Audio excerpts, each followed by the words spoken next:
వెజిటేరియన్స్కి ఎక్కువ వాళ్ళు డైట్స్ అడుగుతూ ఉంటే మనకి ఆప్షన్స్ తక్కువ. సో మనం ఏం చేసుకోవాలంటే ఇప్పుడు సోయా బీన్స్ దానిలో ప్రోటీన్స్ ఎక్కువ ఉంటుంది. రాజ్మా సో దానిలో కూడా ప్రోటీన్స్ ఎక్కువ ఉంటుంది. దాల్ సో అలాంటి ఫుడ్స్ మనం సెలెక్ట్ చేసి తీసుకోవాలి. ప్రోటీన్స్ ఏమవుతుందంటే ఈ టైంలో body building so metabolic turn over ఎక్కువ కాబట్టి ప్రోటీన్స్ రిక్వైర్మెంట్ కూడా ఎక్కువ ఉంటుంది.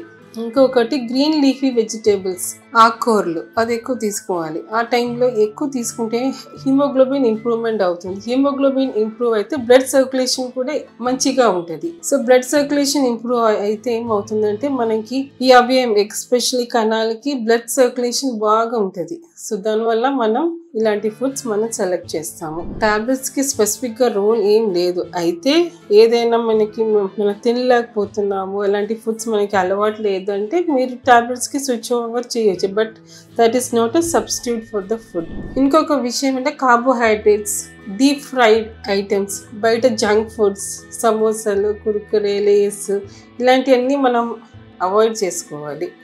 మన ఇంట్లోనే చేసుకునే ఫుడ్స్, హోమ్ మేడ్ ఫుడ్స్ అదని తీసుకుంటే బాగుంటుంది. ఇంకొక విషయం, మీకు ఏదైనా మెడికల్ డిసార్డర్స్ ఉండొచ్చు లైక్ డయాబెటీస్.